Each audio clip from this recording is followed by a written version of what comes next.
बच्चों, आज हम पढ़ेंगे जमात-उल-उलूम की नज़म। मच्छर ने एक पत्थर तोड़ा।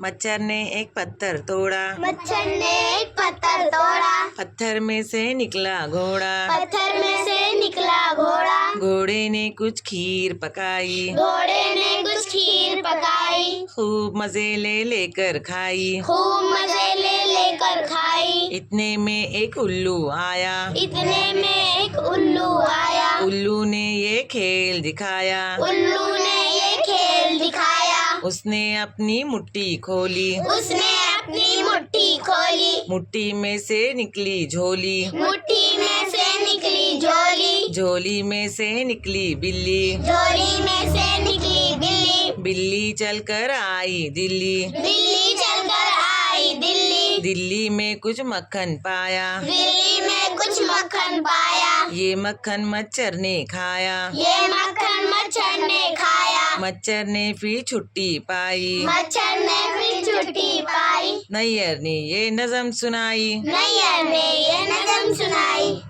और इसके लिखने वाले हैं शफीउद्दीन नैयर।